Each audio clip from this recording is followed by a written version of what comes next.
नमस्कार। आज राज्याच्या राजकारणात एक मोठा ट्विस्ट, एक ऑडिओ क्लिप आणि त्यातून उफाळलेला शेतकऱ्यांचा संताप। रुपाली चाकणकर यांच्या अडचणी आता वाढणार का आणि हा संपूर्ण वाद नेमका कुठे जाऊन थांबणार?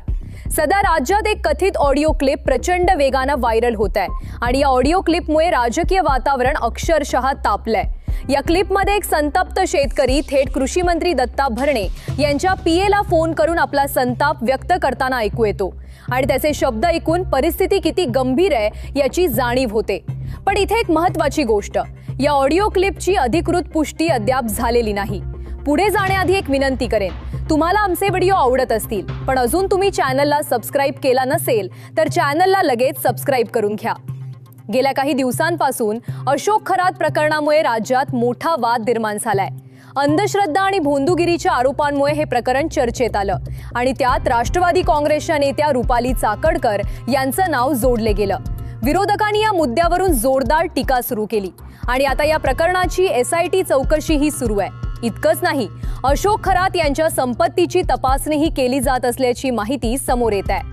याच दरम्यान कृषी मंत्री दत्ता भरणे यांनी रुपाली चाकणकर यांची बाजू घेतल्याचं दिसून आलं आणि यामुळे शेतकऱ्यांमध्ये नाराजी वाढली।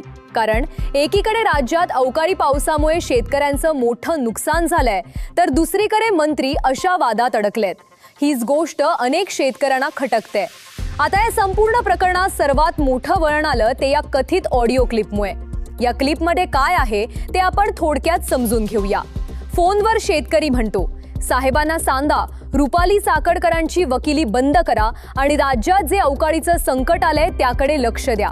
पीए त्यावर सांगतात की साहेबांनी माहिती मागवली आहे, पण त्यानंतर शेतकरी पुन्हा स्पष्टपणे सांगतो, चौकशी सुरू आहे, आपलं नाव खराब करू नका, तुम्ही कृषी मंत्री आहात, मोठ्या पदावर आहात। या संवादातून एक गोष्ट स्पष्ट दिसते की शेतकऱ्यांचा संताप आता उफाळून येत आहे आणि ही केवळ एक व्यक्तीची प्रतिक्रिया नाही तर ग्रामीण भागात अशाच भावना मोठ्या प्रमाणावर आहेत अशी चर्चा सुरू आहे।